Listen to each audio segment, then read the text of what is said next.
Wish my brother Carson a happy birthday.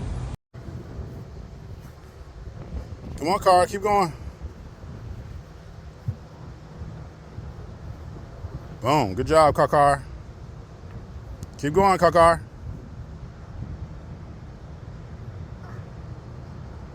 Go. Let's go. Let's go. Yeah.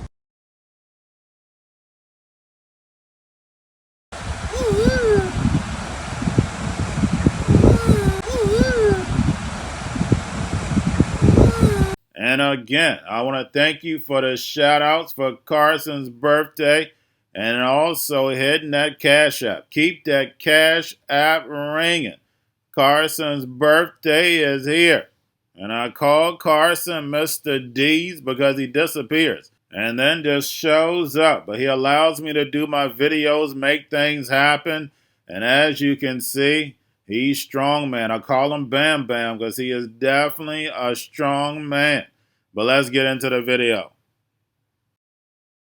Cryptocurrency exchange Gemini's space station filing for its IPO and joining a wave of digital asset firms seeking to tap into the public markets. The company, founded back in 2014 by billionaire twins Cameron and Tyler Winklevoss, it plans to list on the NASDAQ right here under the ticker symbol GEMI. Terms of that offering were not disclosed in a filing that was made public on Friday. The company supports more than 70 cryptocurrencies in operations in more than 60 countries. It also supports stablecoins and issues the Gemini dollar stablecoin. Now, in the 6 months ended June 30th, Gemini reported a net loss of about $280 million on total revenue of about $69 million. That compares with a net loss of $41 million on revenue of $74 million a year ago. The filing reveals Gemini can initially borrow up to $75 million with the option to decrease or increase the amount to up to $150 million. Requests made beyond that cap may be made with Ripple's stablecoin. The credit line will bear an interest rate of up to 8.5%. Now, this comes after Gemini, founded by the Winklevoss twins, confidentially filed for an IPO back in June. The same filing from Friday reveals the platform's mid-year total liabilities were more than $2 billion. Well, this weekend, China held its first Olympic-style games for humanoid robots. Robots playing soccer? Maybe not. China's first World Humanoid Robot Games is just the latest in a series of events and programs aimed at promoting humanoid robot technology. The Chinese government is hosting this 3-day event where humanoid athletes show off their skills in martial arts, the 400-meter race. Is it just me, or does that guy look tired? And rounds in a soccer tournament. Guo Tong, who programmed one of the futuristic footballers, sees robots replacing his idol Ronaldo. By when? 2050, he replies. Robots have stronger joints and core strength, he explains. Chinese Olympic boxer Li Yang trained this robot to fight in the ring. They're easier to coach, he says. Humans are emotional. Not only do the droids slug it out in sports, but at jobs, too. As drugstore clerks, factory workers, and hotel housekeeping. The challenge is for the robot to pick up all the garbage that's in the room, but the referees tell us the biggest challenge for the robots is opening and closing the door. This isn't just fun in games. Beijing has plans to build a world-class industry of humanoid robots by 2027. Designer Wang Xidong says the competition is key. We are refining our robots, he says. Everyone feels motivated to compete. As China attempts to rise up and win the worldwide humanoid robot race. Welcome to the Cryptoteacher. Don't forget to like and subscribe to the channel. And you know I come back with that video just to make you think. And make sure you join the Patrons. If you're not a part of the Patrons, make sure you're hitting the Cash App. Also, go like and follow the TikTok. More videos to come. And we have Gemini going public, which they should have plenty of access to money because they were a big piece of Facebook. But Ripple is giving them access to funds. And anything over 150 million, they'll have access to that Ripple stablecoin. So we see these crypto projects coming together to push the digital economy. And remember, the crypto teacher told you. And we know Ripple is a bank because they're doing what banks do, loan money. Now we have China humanoid robots. And of course, CNBC is not going to show us the real robots that these big corporations have. And we even have big corporations inside the United States that have been working on humanoid robots for a long time. Remember, they're going to keep these robots behind the curtain until they're ready to flip the fourth industrial revolution switch. And you heard what the boxing coach stated. These robots are easy to coach because humans are emotional. And we know they're going to be selling the robot narrative. Either they can't find workers, the job is too dangerous, so therefore they can bring in the machines. And remember, the crypto teacher told you. And we have Trump and Zelensky meeting to end this war. And guys, remember, your life is an illusion and TV is your reality. And of course, Trump is going to be speaking with Putin. And we know that's nothing but the Hegelian dialectic. And Ukraine to offer $100 billion weapons deal funded by Europe. And guys, remember the great Tupac, we have money for war, but we can't feed the poor. It's unbelievable. But we know the banks are the biggest what? I'll let you finish that. And then we have the White House wants 10% stake in Intel. And remember, if you have the NWO book, you already know. What did I teach you? The corporations are going to be your new government. If you look at Palantir, most of these military companies, they're government-backed. These are government contracts. They're guaranteed to make billions and billions of dollars. So really, they're ran by the government. And we're going to see more and more of this. Because if you look at, see what China does, they run majority of the top corporations. The government does. America is the old blueprint. China is the new one. The only thing you have to do is look at the Belt and Road. And remember, the crypto teacher tells you. And signs of America to Babylon fallen. We keep hearing recession. But guys, remember, we've been in recession since October of 2023. It's just the central banks holding everything up. As long as the stock market is looking good, we know the sheep could care less. And by the time they wake up, the fourth industrial revolution will be here, where the robots, algorithms, and drones take the economy over, pay each other with crypto, and the sheep go inside the metaverse. You're definitely living a piece of history. You're witnessing the fall of America to Babylon, along with that world reserve currency, and the rise of the BRICS nations led by China with that digital yuan backed by that digital SDR. And remember, the crypto teacher told you, because he knows when it comes to the NWO, it's all planned out. You have a wonderful day. Well, I know Ukrainian people. I've known many over the years. They're great people. They're smart. They're energetic. They love their country. I mean, they love their country, and we want to get this war ended. That's all I can do. I love the Ukrainian people, but I love all people. I love the Russian people. I love them all. I want to get the war stopped. Very important.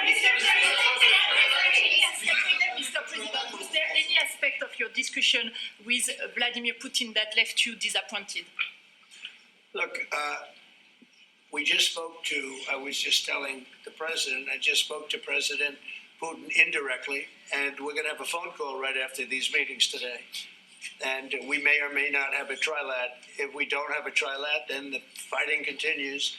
And if we do, we have a good chance. I think if we have a trilat, there's a good chance of maybe ending it. But he's expecting my call when we're finished with this meeting. Reporting that the Ukrainian side is prepared now to offer $100 billion to get a deal with the United States for security guarantees in Ukraine.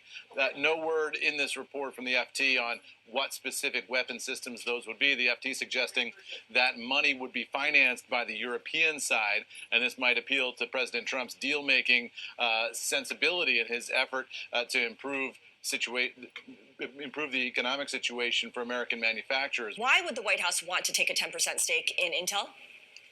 I think this is as much about ensuring Intel's longevity in terms of what the United States government thinks of as national security, Scott. I think this is an evolving situation, and we should caution that these plans are still very much in flux. They're very fluid.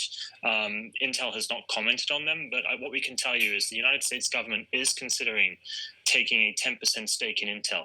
Based on Intel's market cap, I mean, the shares are moving lower on these headlines, but based on Intel's market cap, you're looking at around a $10 billion stake. That would make the United States government Intel's single largest shareholder.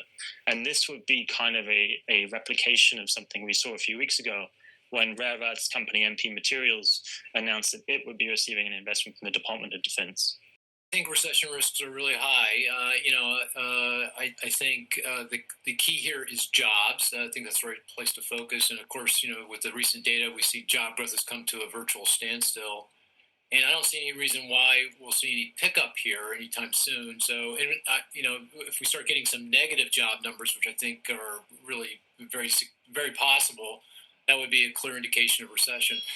The Psalms rule is around the unemployment rate, Carl. If it increases more than about a half a point on a 3-month moving average, that historically has signaled recession. Interestingly, that may not be quite as telling this go around because unemployment may not be the indicator to watch because of the weak labor force given immigration policy and some other things.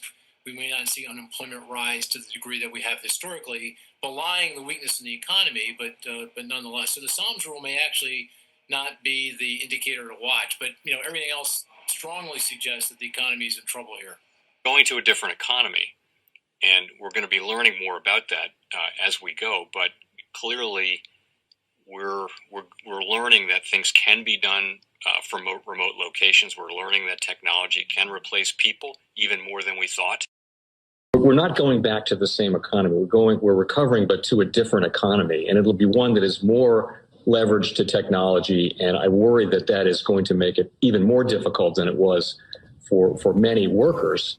In Silicon Valley, and my friends who work in technology know that what we did to the manufacturing workers, we are now going to do to the retail workers, the call center workers, the fast food workers, the truck drivers, and then even bookkeepers, accountants, insurance agents, lawyers, and on through the economy.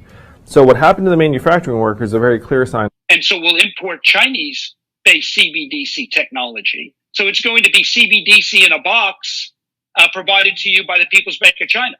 But every stock, every bond, every currency, every commodity, every piece of art, every private business, every piece of real estate will eventually be a token on a blockchain, an entry on a ledger, permanent and immutable. We will have truth instead of trust, and we will save over $7 trillion a year. 6 to 8% of global GDP is wasted by the friction of the trust industry that's necessary when you have dual entry accounting.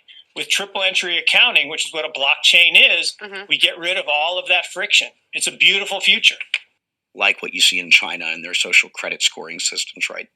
If we get identity wrong, it could be a tool to enslave humanity. And if we get it right, it could be a tool to liberate humanity. And as an American, I'm obviously rooting for the one that's on the side of freedom. Bitcoin is an international asset.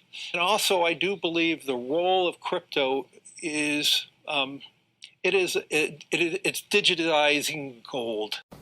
I actually believe this technology is going to be very important.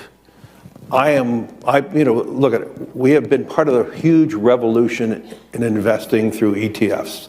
We believe that ETFs will be changing the whole way we invest. Many people still use it as a means, people are investing it for indexing. No, the majority of people who are putting money in in ETFs are active investors that are buying exposure. The entire bond market is being transformed as we talk right now. I believe the next generation for markets, the next generation for securities will be tokenization of securities.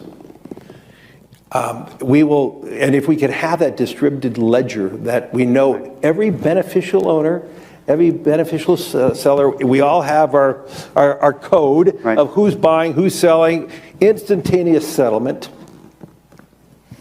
And think about it, it changes the whole ecosystem. Chinese bank ICBC has been hit by a ransomware attack, and the U.S. Treasury market, as a result of that, has been disrupted. This, according to the Financial Times. We're getting it more right now with Bloomberg's Shonali Bassick. Shonali, what do we know?